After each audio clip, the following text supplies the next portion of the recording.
Special guest here with me today, who is a freelance British-based journalist and human rights activist. It's Amjad Taha Yassin. If those actions were actually committed here in the UK, they would have been come under those people who have started these kind of things. They would have been labeled as terrorists, because there is a lot of terrorism going on in these the protests. Now, these are not peaceful protests. These are very violent protests, as I discovered that many innocent lives have been lost as well. Why do they organize these kind of terrorizing protests in Bahrain?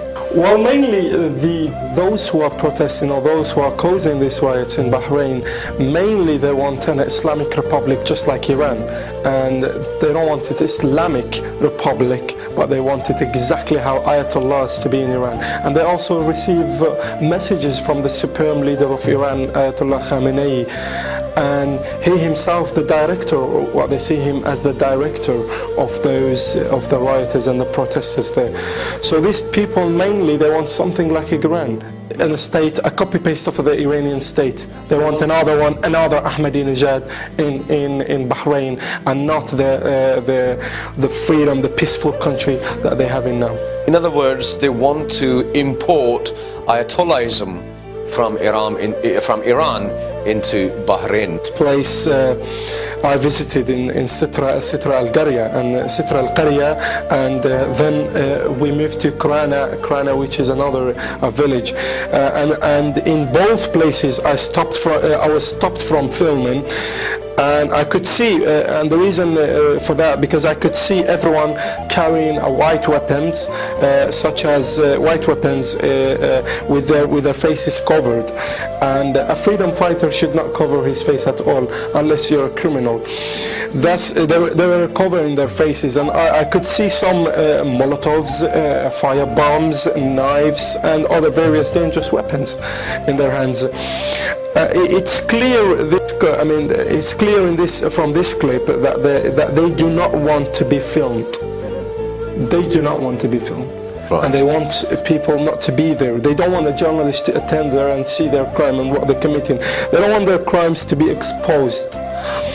And the gangs, to be honest, they are gangs. The way they're doing it is gangs. It's a thugs gangs kind of construction.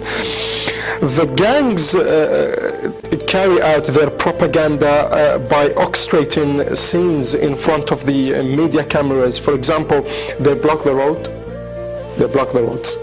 And what happens next? They set the fire and they use their weapons at the police. And the next stage is when the police defend themselves. They film the police and show the stage side of the story.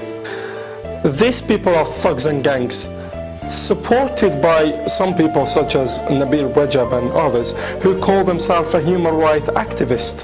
However, when I spoke to those thugs and gangs and those who are protesting, riots, let's call it whatever you want, those people themselves, they say, we stage this thing, we stage it, we video it, we send it to our human rights spokesperson. The next clip the viewers are watching, what is this clip about?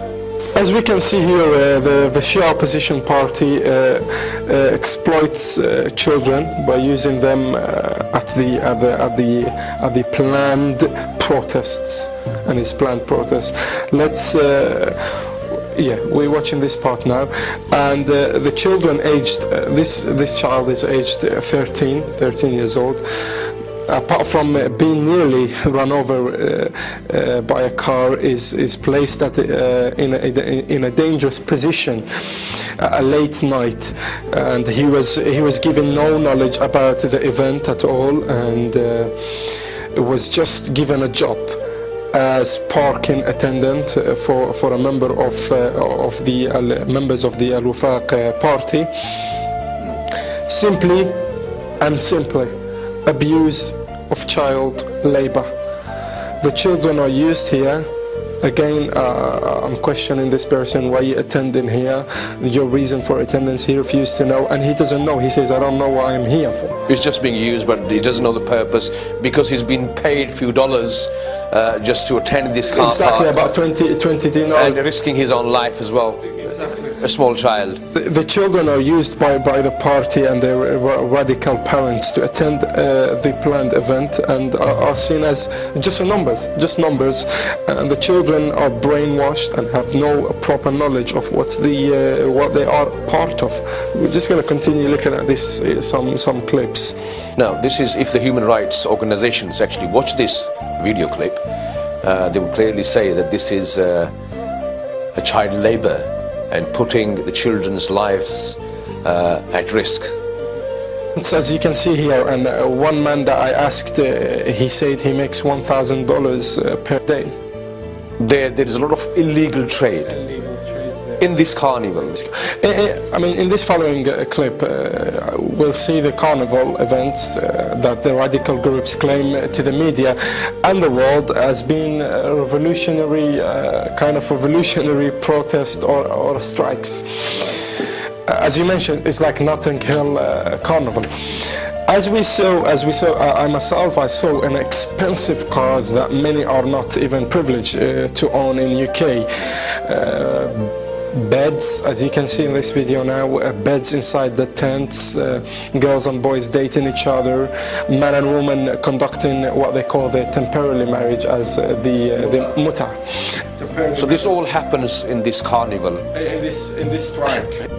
As my camera angle shows now here, the old member of the radical Shia parties are ordering children to block the roads and cause a disruption. As you can see, there is no police at all. So it's all children being used to block the roads, burning the tires, all those kind of things. Yeah, and as you can see, there is no one blocking I mean, there is no police. There's no police. And there is nothing that makes you stop. I mean, why are you blocking the road? What's the main reason for you to block? And this is in Krana village in Bahrain. And they, as you can see, there is no police and nobody attacking them, but they themselves are provoking police action. Obviously, this is in Bahrain for nearly a month. And I attended all their events and all their protests and all their riots, to be honest. And I couldn't find one Christian or any person from other faiths as Muslim, Christianity, Buddhism, any. Well, it's very difficult. At this situation, the Bahraini people are left defenseless.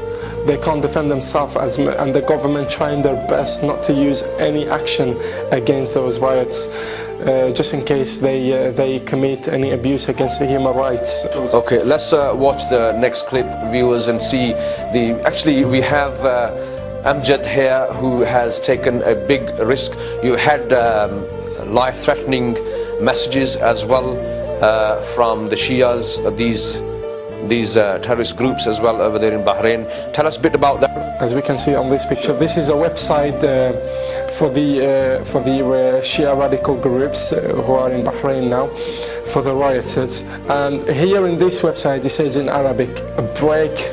If you see him, break his camera and break his wrist. This is about you. A bit myself, yes. And they say break his. And they said that I did not inform them who I was. However, this is on Al-Bilad newspaper, as you can see here. This is on Al-Bilad, and this is me here on the 29th of January. Al-Bilad newspaper, and Bahrain is a very small country, and Al-Bilad newspaper is well known in Bahrain, which means at least one of those people who were making those riots read what I had to say. And I was here speaking about Iranian agenda in Bahrain and how Iran himself, they abuse human rights. Ja'far himself, he's a Shia. He's the one who directing this. Wherever we go, he's holding the camera. Which means, again, I am not forcing them to speak, and they are the ones who are taking me to these places. Right. They themselves. Yeah, I visited many of their houses, and it was very clear that they passionately support Khamenei. And they saw him as their own spiritual leader, almost their God. whenever whatever he orders, he gave whatever orders he gave, they applied it. Goodbye. Thank you very much, Amjad. It was a pleasure to have you here. Thank you. يا رب هذا موطني وبه سأحيا ما بقى، وأظل أدفع عن بلادي ما يكيد له العدا. يا رب وفقني لسؤلي من سواك يجيبني. يا رب إن عشق الجميع بلادهم وبحبها كتبوا وغنوا، فأنا بلادي في داخلي تجري بلادي.